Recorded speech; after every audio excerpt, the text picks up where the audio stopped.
আসন্ন বিধানসভা নির্বাচনে বিজেপির প্রার্থী তালিকা প্রকাশকে ঘিরে উত্তপ্ত জলপাইগুড়ি। ভারতীয় জনতা পার্টির অন্দরে তীব্র গোষ্ঠীদ্বন্দ্বের জেরে কার্যত রণক্ষেত্র চেহারা জলপাইগুড়ির মালবাজারে। জানা গিয়েছে, মালবাজার বিধানসভা কেন্দ্রের প্রার্থী হিসেবে শুক্রা মুন্ডার নাম ঘোষণার পরেই ক্ষোভে ফেটে পড়েন স্থানীয় নেতা ও কর্মীদের একাংশ।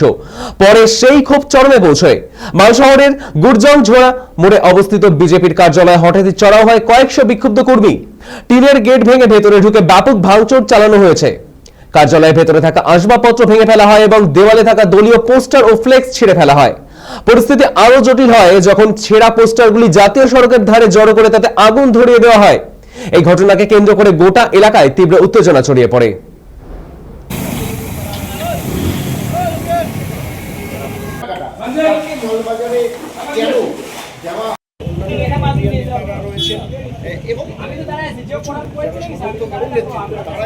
कैंडिडेट चेंज करेगा और दूसरा कैंडिडेट देता है तो तुरंत सपोर्ट करेगा हम लोग। और अगर चेंज नहीं किया जाता है तो चेंज नहीं किया जाता है तो दूसरा विकल्प दूसरा उपाय रास्ता निकालेंगे हम लोग, लेकिन प्रचार नहीं कर देंगे, अभी नहीं करने देंगे। अभी মাল একটা বিশাল অ্যাসেম্বলি, এখানে অনেক ভালো ভালো ক্যান্ডিডেট আছে, শিক্ষিত ক্যান্ডিডেট আছে। তো এখন বাইরের থেকে ক্যান্ডিডেট আসছে, এই জন্য আমাদের যে কর্মীরা এরা ক্ষিপ্ত হয়ে ভাঙচুর করেছে, এখানে আগুন ধরিয়ে প্রতিবাদ করতেছে। তো আমার মনে হয়, আমার ব্যক্তিগত মতামত, যে আমাদের মাল বিধানসভা থেকে যদি ক্যান্ডিডেট দিত তাহলে খুব ভালো হতো। এটা আমাদের মানে জিতা সিট। আমরা এবার মাল বিধানসভাটা 20,000-এর বেশি ভোটে আমরা লিড দিতাম এবং কনফিডেন্টলি আমি বলছি এটা। কিন্তু এখন বিষয়টা হলো, এখন আমাদের উপর নেতৃত্ব হঠাৎ করে সাডেনলি শুক্রাদার নামটা ঘোষণা করে দিল, যার জন্য কিন্তু এখন আমাদের কর্মীরা ওরা বিক্ষুব্ধ হয়ে এখানে ভাঙচুর করতেছে। চেয়ার বেঞ্চি টেবিল এখানে আগুন ধরিয়ে দিয়েছে। এবং জ্ঞাপন করি যে ভারতীয় জনতা পার্টি আমাকে এই যোগ্য মানে ওরা বুঝলো কি আমি গিয়ে মালবাজারে দাঁড়াই এবং ওখানে ভারতীয় জনতা পার্টির নেতৃত্ব দিই।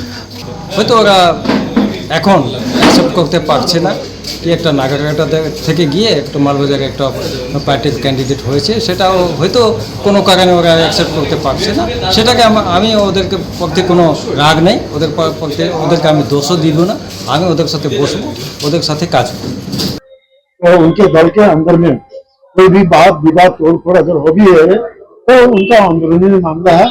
तो इसके ऊपर मैं कोई भी टिप्पणी करना नहीं चाहूंगा, लेकिन स्वाभाविक ये बात है कि उन्होंने जिस प्रकार से हमारे ऊपर जैसे बोलते हैं कि हमारे दल के अंदर में बहुत सारे अंदरूनी लड़ाई है, लेकिन आज हमें देखने को मिला कि जब दल की जो केंद्रीय घोषणा के बाद में तो हमें देखने को मिली कि ये वहाँ के जो पार्टी ऑफिस है काफी तोड़फोड़ हुई है और जो भी पार्टी उन्होंने घोषणा की है उसके ऊपर में भी बहुत सारे विवाद हो रही है।